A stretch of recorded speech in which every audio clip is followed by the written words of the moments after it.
and welcome back to the Cover 3 podcast here on CBS Sports. That's Danny Cannell, that's Bud Elliott, that's Tom Fernelli. I'm Chip Patterson coming to you live on CBS Sports Network. Fired up to get you set for a big week in the Big Ten that will include big game breakdowns for the game on CBS, Iowa at Ohio State, as well as that national title game rematch between Michigan and Washington.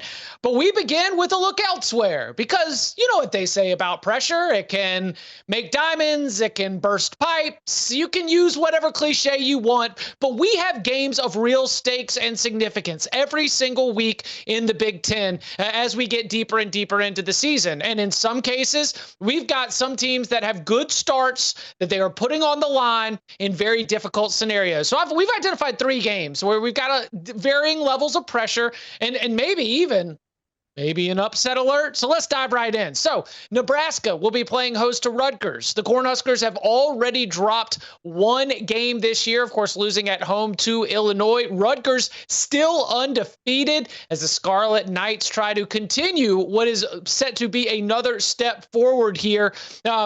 Danny, how would you judge the pressure that's on Nebraska to defend, the home turf in the way they weren't against Illinois with Rutgers coming to town? I think this is a really good test for them. It does remind me, you mentioned losing at home earlier against Illinois, say a similar makeup of a team, more physical. I don't think you'll see the quarterback throw it as well as Luke Altmaier did for Illinois. But I think you've got a running back that's going to be coming right at you in Kyle Monungai, and Ethan Kaliak-Manis has been pretty good for Rutgers. Where the pressure resides is that you are at home. You mentioned that, playing in the sea of red, full crowd out there.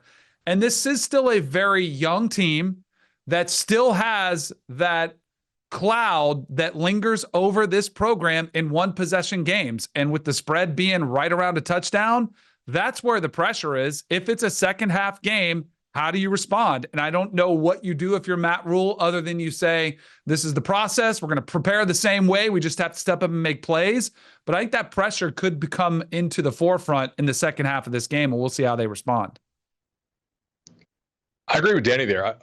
I do think Nebraska is a better team than Rutgers is. There's a reason why they're favored. Rutgers a little bit fortunate to have the record that it does right now, but Rutgers could present some interesting problems. This is probably not that high scoring of a game. Nebraska has some major special teams concerns right now. If anybody watched the Purdue game can attest to that. The other thing is that Rutgers may be able to throw like more zone looks at the young quarterback. If you think about the teams they've played so far, Colorado exclusively man coverage, right? Illinois will play a good bit of man. And we know Purdue plays a ton of man coverage, even though they probably shouldn't, given the personnel that they have. How does young quarterback Dylan Raiola respond to it if Rutgers is able to zone him up a little more? Can he be patient? Will he take more of the underneath stuff, or does he get impatient? If he can stay patient, I like Nebraska to come out of this game. But that is a bit of a concern here. Yeah, I do think that when you look at these teams right now, if you're trying to figure out which team is under the most pressure, I would say Nebraska is facing more pressure. If you're Rutgers, this is kind of a free roll for you. You're undefeated. Yeah. You're going on the road. If you beat Nebraska, it's another great, feather in your cap as far as good season's going. But if you lose, nobody's going to be all that shocked or suddenly think you're bad. Whereas if Nebraska loses this game, 2 home losses in a row to Illinois and Rutgers, all of that buzz and electricity that was surrounding the program coming into the season and kind of built up after that win over Colorado is completely gone. And I think as far as matchup wise, we showed the graphic earlier. Nebraska's never lost to Rutgers, but you'll also notice in chronological order, the margin of victory is getting smaller every single time that they play. So is this the year Rutgers finally breaks through and gets the win? I don't know. But to your point, Bud, Illinois, typically plays a lot of man. They played more zone in that game, and it did cause some problems for Raiola. So I do think you're right. We're going to see Rutgers go with that mostly in this game, and it's going to be interesting to see whether the young quarterback can, deal with the new looks that he's not used to seeing, and whether Nebraska's going to be able to get, the success through the air, because Rutgers definitely, with Kyle Monungai, they are going to try to control the clock and run the ball as much as they can. And that Nebraska defense, particularly on the interior, it looked a little soft against Illinois a few weeks ago. I think that's something Rutgers is going to try to exploit. Well, I don't think there's any question who is carrying more pressure in this next matchup, because rock me mama, Tom. Indiana is going to roll this wagon onto the world's most famous practice facility and put that undefeated start on the line against Northwestern. Now, Northwestern, for a long time, you can always count on them as being like a thorn in the side of a lot of Big Ten teams. So how are you expecting the Hoosiers game to translate coming out of a win that was like really tight for a little bit early second half, and then it looked like the Hoosiers just hit the gas and ran away from Maryland? What are you looking at when it comes to the pressure that Indiana faces going on the road to play Northwestern? Yeah, it's an interesting spot. You mentioned the game will be played, at Northwestern along the lakefront, and I'm along the lakefront myself right now. And let me tell you, boys, it's a bit blustery out there. We'll see what it's like on Saturday and what kind of impact that has on the game. But as far as the Hoosiers are concerned, yes, Northwestern historically has been kind of that little engine that could, and has been somewhat of a spoiler in the Big Ten against teams that are, off to good starts. They could ruin seasons. They've done it before. And if you're Indiana, you had your road trip earlier to UCLA, and you took care of business against the Bruins. And I think you're probably looking at a similar situation here where you can argue Northwestern is better than UCLA, particularly defensively. But offensively, the Wildcats to this point haven't really shown a whole lot. They made the quarterback change to Jack Lausch, and things looked better, but it was a very low bar to clear. So when I look at this matchup with Indiana, it is a tough test as far as the defense they're facing, but I just don't know if Northwestern has enough offensively to really keep up with this Hoosiers team for 60 minutes. So it's one of the more difficult tests Indiana has faced all year, but I don't know that it's that difficult of a test for them. Focus and turnovers, right? To me, that's what this comes down to for Indiana. They whip Maryland in the second half. They're coming in, they're riding high, undefeated. Northwestern plays this style because it works against most of the Big Ten teams they play. Like, it doesn't really work against Ohio State. And, if Oregon is really like that team, or like last year's Michigan team. But, for like 10 of the opponents you're going to play in the Big Ten, this style can kind of work for the Wildcats. And Indiana has to show the maturity to not get trapped in it, okay? They're going to make you be patient. They're probably not going to give you a lot of home run balls over the top. Rourke, actually, last week, I didn't think he was impatient. I just think he made 2 bad throws in those first 2 picks, and then he kind of dialed it in and really carved up the Terrapins. But how patient and just like professional can Indiana be? Because if they can be, they'll walk out of here no problem. Like, I'm using 0 for home field advantage here. I imagine a lot of Indiana fans will probably make the trip, and there's not a lot of crowd noise. And like Tom said, maybe the wind really makes this more of a ground game. We'll see. But how mature can they be? I'm not that worried about this game at all for Indiana. You mentioned the professionalism. I think this is an atmosphere around the locker room where you come and it's almost like a playoff vibe. Like, everybody's in a good mood, it's good spirits, but yet you're not worried about becoming complacent, because I think that's like, if you're worried about that, it's at Ohio State, it's at Alabama, it's at Georgia, where you worry about a lull because everyone's telling you how good you are. There is an excitement about accomplishing something special at Indiana, and a lot of you guys haven't felt this success. So you're coming thinking we could really, really achieve something special, and so you come in dialed in. I do not expect a letdown. And the one thing that, if it is windy, this has been a really balanced attack. They got a deep backfield. They're able to run the football. They're able to throw the football. They're kind of a very adaptive team at what they can do. And I do trust, even though Curtis Rourke is a first-year guy there, I trust him as a veteran leader on this team to make sure that letdown doesn't happen. And I do think Indiana is at a much better place roster-wise across the board than Northwestern. So I can't believe we're saying this, but I don't think this is the game where, because I think some people, casuals, are watching, waiting for Indiana to fall on their face and say, oh, they haven't played anybody, they haven't beat anybody. I think this team is good, and I think they're going to prove it once again against Northwestern. All right, Bud, we always like to talk about matchups. What have you done against what different kinds of styles? Minnesota's got a terrific run defense. USC just throws it. Okay, they throw it 40, 50 times a game. When you're looking at the Trojans, going into a new Big Ten foe road environment, how do you think that, you could, maybe it's the other side you're more involved with as well, with Brosmer against the Trojans defense, but how do you see this one matching up? Because this is clearly a spot where, if you think that this is, the USC of 4 or 5 years ago, this is absolutely where they step on a rake and end up taking a loss. Where's your confidence that USC is going to be able to deliver something close to their best performance against the Gophers? Well, Chip, certainly the odds makers would say that this is not a slam dunk game for the Trojans. I would ask, like, who's the competent passing game that Minnesota has faced? Would it be Iowa? Would it be North Carolina, or would it be Michigan? I mean, it really can't be Michigan because they don't even try to throw the ball. So I guess I'm picking between Iowa, which didn't have to because they just ran it down their throats all second half, or like the brief glimpses we got of Max Johnson for the Tar Heels. So we don't really know if Minnesota's pass defense is anything to write home about because they have not faced a competent team that can throw the football. So I would expect USC to have success here throwing the football, I think. But again, we don't really know how good Minnesota's pass defense is because they have not had to be decent so far at defending the pass.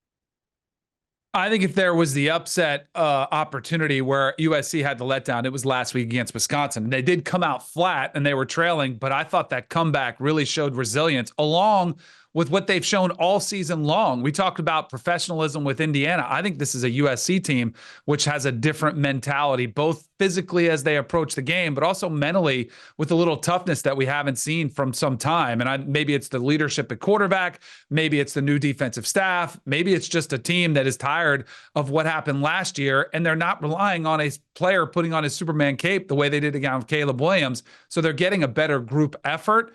I look at this from Minnesota and say, all right, can Max Brosmer, can he do potentially what Garrett Nussmeier did to make that game close? I don't have much faith in that happening. He did play pretty well this past second half, but I think it'll be a struggle for them. So I trust USC here, and I think the best thing that's going for USC is that this game is early October, where maybe the elements could come in and affect that passing game. So I think USC will be okay here.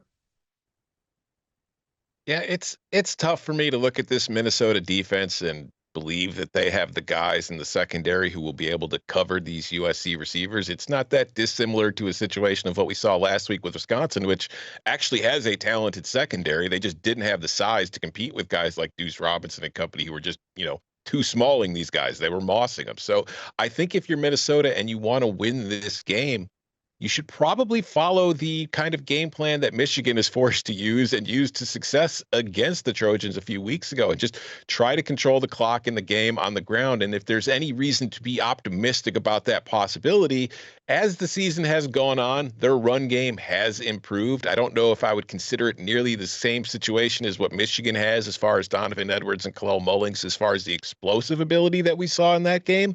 But I do think they could maybe move the chains a little bit better. Like with Bear Alexander redshirting for the rest of the season on USC's defense, you can argue all day long about how impactful Bear Alexander is as a player. What you can't argue is that it hurts the depth of the interior of USC's defensive line. So if you can just kind of try to wear those guys down, maybe it pays off in the second half and it gives you a chance to pull off this upset. Yeah, that'll be Darius Taylor's job primarily. So it'll be interesting to see how that matches up as well. Well, coming up on the other side, the first big game breakdown takes a look at that clash between the Iowa Hawkeyes and the Ohio State Buckeyes. We'll get into all that and more next.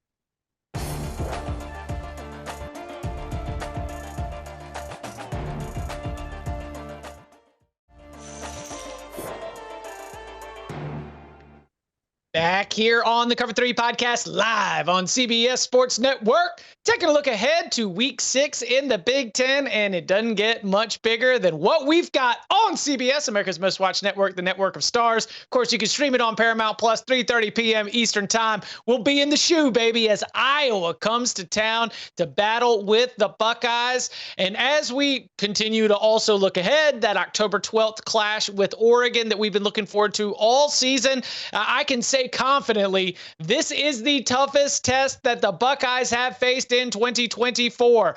Tom, take this wherever you want, but as you're looking at this matchup, where will Iowa be able to test Ohio State the most, in your opinion? Yeah, you say it's Ohio State's toughest test of the season so far. I don't know if that's more of a damning statement about their schedule to this point, or if you're just kind of pumping up Iowa. So I guess Both? It depends on your perspective, but you maybe, but you are right. Like, this is the most difficult test that the Buckeyes have faced. And the question for me is, listen, Ohio State's incredible. Like, talent-wise, roster-wise, you look up and down that depth chart, and there is a very good player everywhere. The best player on the team might be the 18-year-old freshman wide receiver Jeremiah Smith, but they are good at every single spot, and that's what you've seen so far in every game they've played. So when it comes to trying to break down this matchup, I'm just trying to figure out, is there a path to victory for Iowa? Like, what is this game going to look like if the Hawkeyes are going to pull off the upset? And it's like, how do they stop this offense? Because they can go any single way that they want to beat you. They've been explosive on the ground. They've been explosive through the air. The offensive line has been better than I thought it would look. It's been at least encouraging, although this will be a bigger test for it than it's faced so far. So if you look at Iowa's overall defensive numbers, you won't be shocked to learn that they're very good, because this is Iowa, and Iowa's defense has typically been good year in and year out. The question is, what's the best offense they faced? I'll let you decide. Iowa State or Minnesota? Go ahead, pick one. It doesn't really make a difference. Neither of them are very good. So this is a completely different animal. And I look at the way Iowa plays.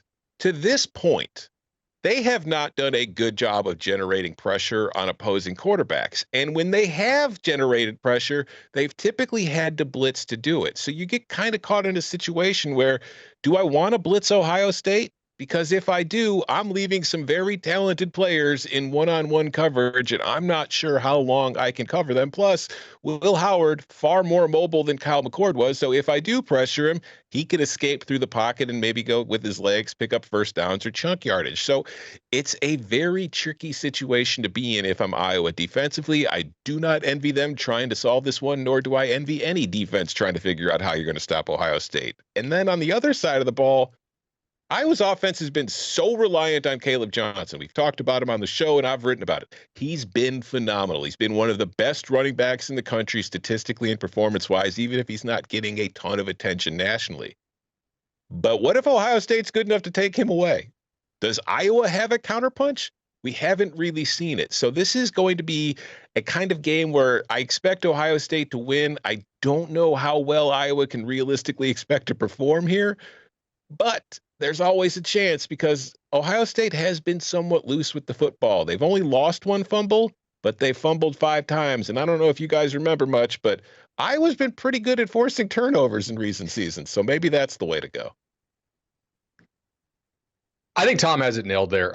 Iowa's offense is unquestionably better this year because it's not beating itself quite as much. But against Ohio State, you have to do more than just not beat yourself. You have to be able to actually create some explosive plays, which I would kind of go back to the Michigan game from 2 years ago when Ohio State played them. And they said, hey, we don't really have a lot of respect for your passing game, although J.J. McCarthy ended up being a first-round pick, and they had multiple picks at receiver, so maybe not the best game plan for that one. But Michigan was able to create explosives against an Ohio State defense that was loading the box like crazy. You know who else loaded the box like crazy this year against Iowa? Iowa State in the second half, because they had to, because Iowa was up, and Iowa State said, hey, if we're going to go down, we're going to go down with you continuing to throw the football effectively. And Iowa could not do it. And they easily shut down Caleb Johnson in the second half. He popped some explosives, but he was not able to rush the ball, to Tom's point, with any success. So if I'm Ohio State, I'm saying, let me see. I have Jim Knowles as my DC. That's what he likes to do, is play a lot of singles and some like low quarters on the outside. We're going to stack the box. We're going to see if any of these Iowa receivers are any good. And I mean, to be frank, I bet you what Ohio State sees from its second and third team in practice is better than what Iowa has starting at receiver on roster talent. So if you're one of the corners for Ohio State, you're probably like, all right, Wednesday's practice was tougher. Tuesday's practice was tougher. We got this. So I don't know. Like, maybe Iowa could find some answers, but I'm not really like, would any of the Iowa receivers be on scholarship at Ohio State? I doubt it. You're probably not wrong. This is a matchup that clearly favors Ohio State. That's why they're a 3-touchdown favorite. But we're talking about, hey, how could this possibly work out for Iowa where they could make it a game? I think you've got to test them where they are challenged recently and where they have struggled, whether it was against Michigan and they lost, whether it was against Notre Dame and they won, and he calls out Lou Holtz. Last year's game against Rutgers, too, was on the road, and that game was tough, and it was tight, and you just slowed down the game, tried to slow it down, and Shiano had a great game plan for him. It was really close, and then all of a sudden, a couple turnovers, big turn, and it's like, okay, flip the script, and Ohio State wins pretty easy. I think you've got to stay consistent with who you are. And this is where it gets interesting because you bring in Tim Lester to, revamp the offense, and it has been better. And they have utilized more motions, and they are doing things, getting the ball out a little bit quicker. But isn't this the type of game where you kind of don't want to feature those types of things? Like, I think you might want to work in some play action pass early, because I do think they're going to stack the box. You try to get Cade McNamara some easy throws to the tight end, maybe some misdirection stuff, maybe work the screen game. But it's not like you're going to spread them out and go 4 wide and say, okay, this is the game plan to beat them. So I think you do try to jam it right up there, jam it right at them. See if you can maybe break a couple big. I think they'll stay committed to Caleb Johnson, which I think is what you have to do. But the flip side, I think, is what gets interesting, because this is one game where Will Howard, who had been pretty solid so far, this will be his biggest test. We mentioned Iowa and Phil Parker, one of the better defensive coordinators out there. Can they slow down this attack? And that's where you mentioned the receivers that Ohio State has and how many of Iowa's. Their mismatches all over the place on that side of the ball. So can they minimize the big plays and not get torched by Jeremiah Smith or Ibuka or whoever they want to go with? That's the question I have too. All right, let's go. Is anybody going to call an upset? Just give me a nod. Yes, no. Okay, nobody's going to call an upset. All right. So here we go. Let's go around the horn on this one. Danny, who do you think is the best player on Ohio State's offense? Oh, Jeremiah Smith has been awesome so far. He's probably the most athletically gifted, which is insane when you think about the backfield and you think about the athleticism they have across the board, and they have another first-round pick in Ibuka. I'll go Jeremiah Smith, just from the physical presence that he brings and how he's so tough to bring down and match up against. I'm going to go Seth McLaughlin, the center they got from Alabama. This guy's been Remember how he couldn't snap at Alabama, and there's been zero snapping issues so far at Ohio State, and people from various camps were like, oh, it's his fault, and then there was some fire back like, oh, maybe if you remembered like clap before giving the ready signal and whatnot, that would help, and there was some back and forth. But Ohio State has to be absolutely thrilled that they were able to buy low on Seth, because he has played awesome for them. Now, here's the thing. They haven't really played anybody decent defensively. I mean, Western didn't really try in that game. They basically just took the paycheck and went home. Akron, if they did try, we couldn't tell because they're pretty awful. Marshall doesn't really run the same type of stuff that Iowa will run on defense. And Michigan State is just so early in their rebuild following Mel Tucker that they're really not capable of giving Ohio State serious problems. Like, I am curious, does Ohio State have to show anything in this game? Because so far, they have just been doing the bare minimum. Like, we're not running Will Howard, very much. They're getting those cards real close to the vest in anticipation of that game at Oregon in a couple weeks. Can Iowa make them show a few more things? Like, do they actually have to try? That's what I'm watching for. As far as best player on the team, is there really a wrong answer? Like, you go up and down the roster on that side of the ball, it's like everybody's really good. So, I'm just going to go with Trevion Henderson simply to shout out the pass blocking he showed against Michigan State. He picked up a couple blitzers. It's like, yeah, running backs, their job is to run the ball, get first downs, and score touchdowns. But the ones who can pass block truly help an offense out in the passing game. And I think Trevion Henderson's ability, he is probably the best pass blocking running back that they've had since Ezekiel Elliott, who was pretty dang good at it himself. I mean, there are no wrong answers, Tom. You are correct. I love Bud calling out Seth McLaughlin. And honestly, Danny, I was wondering, I asked the question because I was like, I think Jeremiah Smith might be the answer. And that is bananas when we've got 9 other NFL draft picks in this offense.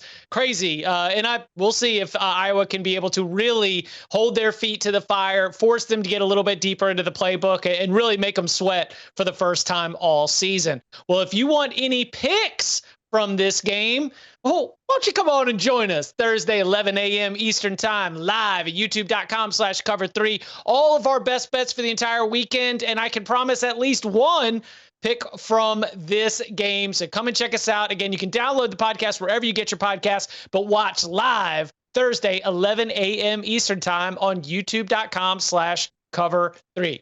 Well, coming up on the other side, it is technically a rematch of last year's national championship game. But buddy, a lot has changed for both Michigan and Washington. Still, it's one of the biggest games in the Big Ten all weekend. We'll break it down next.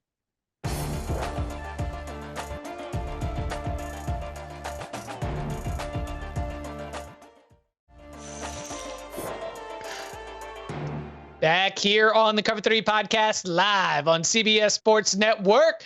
Well, last year, the football season ended with Michigan and Washington, and now we are going to get a rematch, though the head coaches have changed.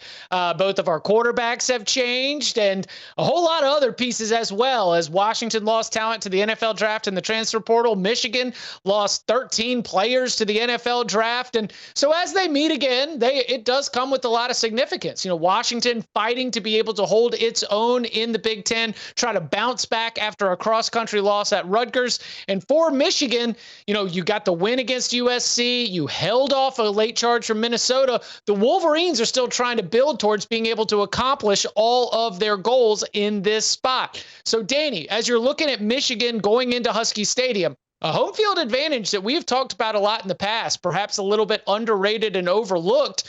You expecting Washington to be a tough out there in Seattle?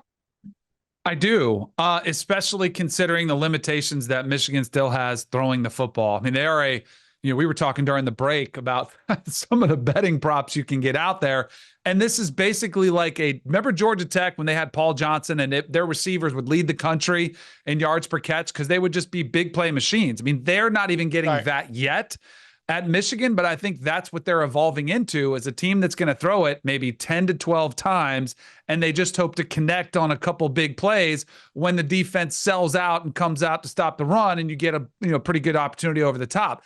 Michigan has tried to dabble with Alex Orji throwing the football, and almost every single time they do, it is, if you're a Michigan fan, you're watching, covering your eyes like, oh my gosh, what's going to happen? And we saw a disastrous interception against Minnesota that really kind of allowed Minnesota to stay in the game and come back and make that to where it was a late game, onside kick that they didn't even get a good call, that they could have lost that game. So I think Steve Belichick, the Washington defensive coordinator, is going, I don't even know if he's seen this in the NFL, this type of attack.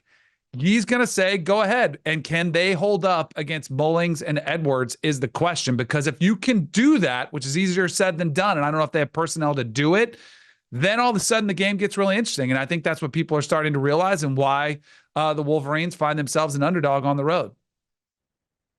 Danny, it's funny you mentioned that because I'm pretty sure a very young Steve Belichick was on the sidelines for a game about 20 years ago when the Miami Dolphins and Ronnie Brown broke out the Wildcat for the first time against his dad with the Patriots. And Ronnie Brown scored 5 touchdowns and the Dolphins housed the Patriots there. Michigan is effectively running the Wildcat. But what I do like here about Michigan is that this looks like something they repped all fall camp, which is consistent with what a lot of us heard. Like, hey, it's not great passing, so it's going to be Orji. It's spread option stuff. And then I think Orji was probably just so bad in fall camp, they had to run somebody else out there. And it turns out like that wasn't a great plan. It didn't work. So they went back to what kind of worked, which was play great defense, run the ball, make the defense account for the quarterback in the run game, which changes your angles. It changes the math up front. And Michigan has been like somewhat effective with operating the offense, not the passing part of the offense. Dan is exactly right about that. But I'm interested in Washington here because they've been playing a lot of this bare front defense. And it was extremely effective in shutting down the Rutgers run game, at least in the early goings. And it was not until Ethan Kaliakmanis, the Rutgers quarterback, showed that he could hit some of those RPOs and make them pay with some of those like dart and glance stuff they were doing off the RPO, that Washington was forced to get out of those looks a little bit. So can Michigan make them get out of those looks? That is really one of the critical questions in this ballgame. I very much doubt it.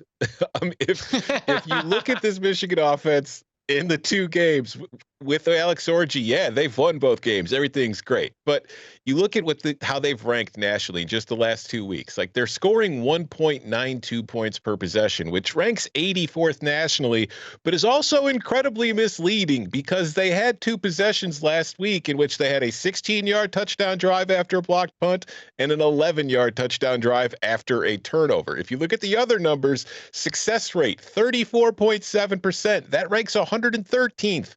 A 7.6% explosive rate, 123rd. And my favorite, since we love talking about this passing attack, a 3.3% explosive pass rate. That somehow doesn't rank last. It's actually 133rd of 134 teams. So I don't think Washington's going to have to change much about what they were doing defensively last week against Rutgers. What I do think Washington needs to change up is they better start making some field goals, because last week they missed 3 of their 4 field goal attempts in a game they lost by 3 points. Like, Washington was the better team than Rutgers in that game. The score did not reflect it. And that's been kind of a situation for Washington where they've been shooting themselves in the foot a lot. If you look at some of their offensive numbers, they're actually pretty decent overall. The problem is they get to the red zone and they don't finish drives, whether that means they've missed the field goal or they're just having to settle for field goals. They haven't done a good enough job. And I think special teams is killing them too, because I mentioned their field goal problem. That is a problem. But they're also dealing with, as far as punting, and we all know, Big Ten, you can't punt, you ain't going to win. And Washington has had problems with that, and that their punt coverage team is giving up big returns, and they're also not, getting return yardage themselves. And as a result, Washington's average starting field position on offense ranks 126th. So they're putting themselves in very bad situations on offense. They're unable to finish drives. Are they going to be able to solve that against Michigan? Because Michigan's special teams have been good. I just mentioned part of the reason that they had the short fields last week against Minnesota were a blocked punt. So it'll be interesting to see if the Huskies are able at home to perform better on special teams, to give themselves a situation to where they could kind of, if this turns into a field position battle, and I have a pretty good sense it's going to turn into a field position battle, can they perform better in that area to give themselves a better shot of pulling off the victory here? Because they are favored at home for now, but I also feel like if Washington wins this game, even how bad Michigan's been, it still will feel like an upset win for the Huskies. Yeah, I mean, they've still got to go get the win, which leads me to my next question, Tom. So Will Rogers, and you mentioned finishing drives being one of the issues preventing them not being able to have scores that match up with how they're able to move. I mean, we're talking 10 touchdowns, 0 interceptions. He's 74.8% passer. What have you seen from the Washington quarterback, and what does the Washington offense do well to your eye that allows them to be able to even set up those scoring opportunities, even if they're having trouble finishing them off at the end? I think Will Rogers plays a role in both of those, in that I think that offensively they stick to what he does well. He is an accurate thrower, but he does not have what anybody would consider an above average arm as far as arm strength is concerned. He could make the short throws. He puts them in the right places, and he doesn't make terrible decisions. Like, he's not mistake free, but his mistakes aren't like scratch your head, what in the world are you thinking, Will Levis kind of mistakes. The problem is once you get into the red zone, that arm strength becomes a serious problem, because you have much tighter windows that you're trying to force these throws into, and defenses are kind of just playing a zone and seeing if he can beat them, and they clearly don't trust him to do so. And then as far as getting the run going, they're just, kind of loading the box and daring Will Rogers to beat them, and he just really hasn't been able to do it. And the fact that he's not very mobile, as we saw when they tried that option run to the boundary against Washington State in the Apple Cup, he doesn't exactly have the legs that are going to put much fear of God into defenses either. So I think it's a whole number of issues that are really coming to a head in the red zone for the Huskies that they need to figure out ways to solve. And I think the easiest way to do it is just try to get some push on the offensive line to push guys back and open up run lanes to try to squeeze it in. But it's a lot easier to say that than do it, especially against Michigan. Tom, you nailed it there, buddy. I mean, think about who they've played so far, opposing defensive lines. Northwestern had a lot of guys out. Rutgers is kind of a shell of its former self, despite the fact that it's undefeated. I mean, Powell's been hurt, so have a couple other key members of the front seven. Wazoo does not exactly have difference makers in the front seven. Eastern Michigan ditto, and the FCS team ditto. And then here comes Michigan. Like, Washington on a down-to-down basis has been pretty awesome. One of the things that's been killing their drives is they are actually 130th in the nation in EPA lost to penalties. They're basically Florida of last year. It's like, oh, cool, we move it pretty well. And then we shoot ourselves in the foot repeatedly in almost every single game. That's actually from the Tom Fernelli custom stat that we have in our CBS database. I was looking for it. I was like, oh, Tom created this. Pretty cool. So can this Washington offense, can it function if they're getting pushed back? It's like, so far, I've always kind of thought this O-line may not be great, but nobody's been able to expose them yet. If Michigan wins this ball game, it's like Mason Graham and those dudes, it's because they whip Washington up front, right? That's the real critical decider of this thing for me. Mason Graham, Kenneth Grant, the interior of that line could make it a long day for Will Rogers. I don't think we should be surprised that Will Rogers made good decisions with the football. He's got 13,000 career passing yards, of which came in the SEC when he was faced with a lot of pressure when he was at Mississippi State. So I think he'll have that knowledge of where to go with the football. But I think that's one where that defensive run can be so disruptive. That's what concerns me with Washington in this matchup. Love that. You can watch that on Saturday night again, Michigan and Washington. Check out the Locks Pod on Thursday. See if anybody's got any picks. And coming up on the other side, some teams haven't gotten off to the best start. Well, we've identified a couple that might be set for a bounce back as we get into October and the rest of the regular season. We'll tell you who that is next.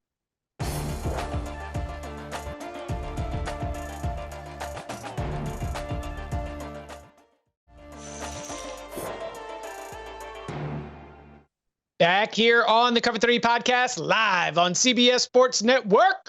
Look, not everybody gets off to the best start to the season, but not all hope is lost. So, Danny, who in the Big Ten do you think maybe taking a couple lumps early and could be poised for a bounce back the rest of the way?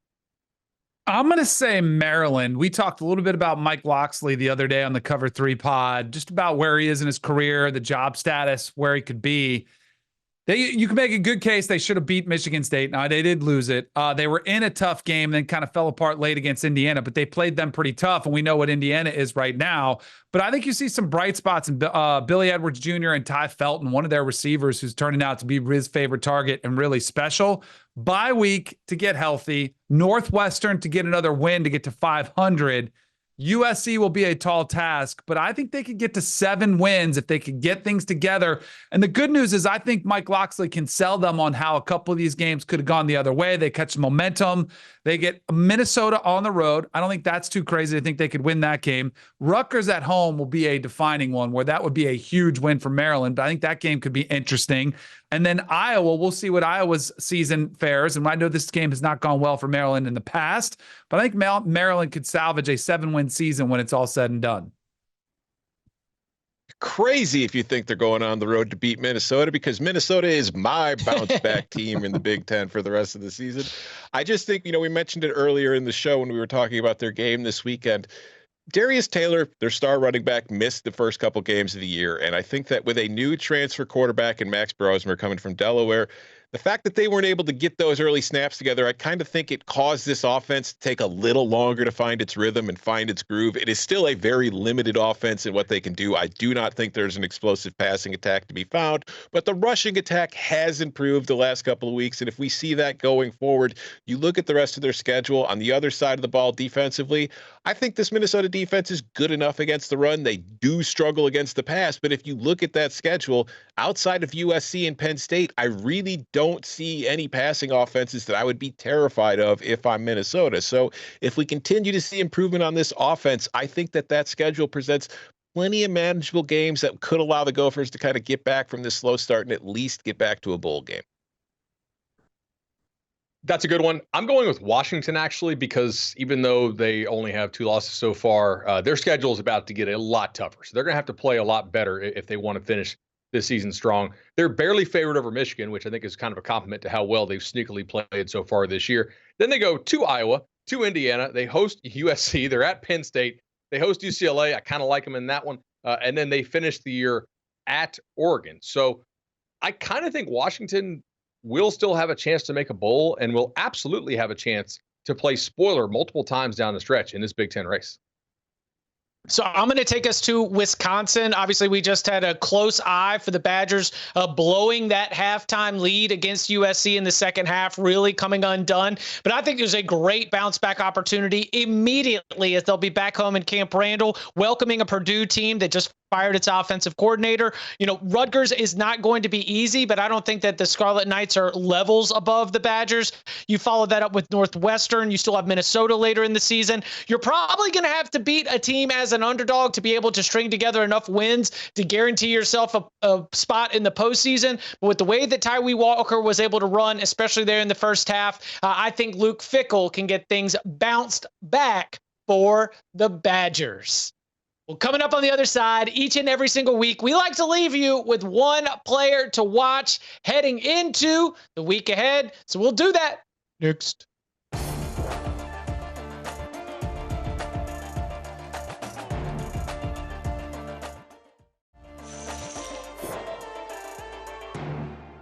Back here on the Cover 3 podcast, live on CBS Sports Network, and we like to leave you with a parting shot, a finale, the Cover 3 lockdown player to watch. We've each got one player for you to keep an eye on the weekend ahead in the Big Ten. Danny, who are you looking at?